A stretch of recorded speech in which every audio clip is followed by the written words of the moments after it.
मुंबईत लग्न सोहळ्यामध्ये राज ठाकरे आणि उद्धव ठाकरे पुन्हा एकत्र। शासकीय अधिकारी महेंद्र कल्याणकर यांच्या मुलाच्या लग्नात राज, उद्धव आणि रश्मी ठाकरे यांच्यामध्ये संवाद।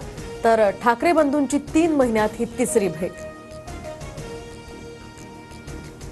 भिवंडीतील सभेमध्ये बोलताना मंत्री नितेश राणेंची जीभ घसरली। सर्वधर्म समभाव यावर बोलताना नितेश राणेंची जीभ घसरली। ठाकरेंच्या शिवसेनेत 2 मर्सिडीज दिल्या की 1 पद मिळायचं। नीलम गोऱ्हेंचा गंभीर आरोप। तर इतरांच्या बाबतीत असं घडल्याचं लोक सांगतात, मात्र मी कधीही पदासाठी पैसे दिले नाहीत। वक्तव्यानंतर नीलम गोऱ्हेंकडून सारवासारव। दिल्लीमध्ये साहित्य संमेलनाच्या समारोपाला राज्याचे दोन्ही उपमुख्यमंत्री एकत्र। आमच्यात कोणतीही नाराजी नाही, अजितदादांची टोलेबाजी।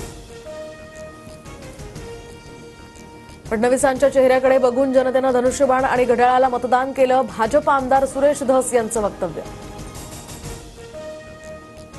बीड हत्या प्रकरणी शिव कनेक्शन। आरोपींना पळून जाण्यास धाराशिव जिल्ह्यातील वाशीच्या पोलीस अधिकाऱ्यांनी मदत केली। भाजप आमदार सुरेश धसांचा दावा। अजित पवार धनंजय मुंडेंचा राजीनामा घेण्याच्या मानसिकतेत, पण घोडं कुठे अडतंय हे कळत नाहीये। माजी मंत्री बबनराव घोलप यांचं विधान। छावा चित्रपटाच्या दिग्दर्शकांच्या विरोधात शिर्के घराणं आक्रमक। तर उद्या सकाळी 10 वाजता पानशेत धरण परिसरातील शिरकोली गावामध्ये शिर्के कुटुंबीय एकत्र येणार। छावाच्या दिग्दर्शकांविरोधात न्यायालयात जाण्याचाही इशारा। चॅम्पियन्स ट्रॉफीमध्ये भारताचा पाकिस्तानवर दणदणीत विजय। भारतानं पाकिस्तानला 6 विकेट्सनं नमवलं। विराट कोहलीची नाबाद शतके खेळी। भारताचा उपांत्य फेरीतील प्रवेश आता निश्चित।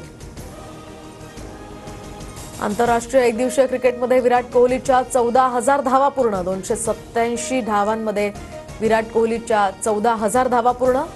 तर सचिन तेंडुलकर, कुमार संगकारा यांच्यानंतर 14,000 धावा पूर्ण करणारा विराट हा तिसरा खेळाडू। आज मुंबई बाजार समितीच्या सभापती आणि उपसभापती पदासाठी निवडणूक। मुंबई हायकोर्टाच्या आदेशानंतर निवडणुकीची घोषणा। 1.5 वर्षांपूर्वी सभापती आणि उपसभापतींचा राजीनामा।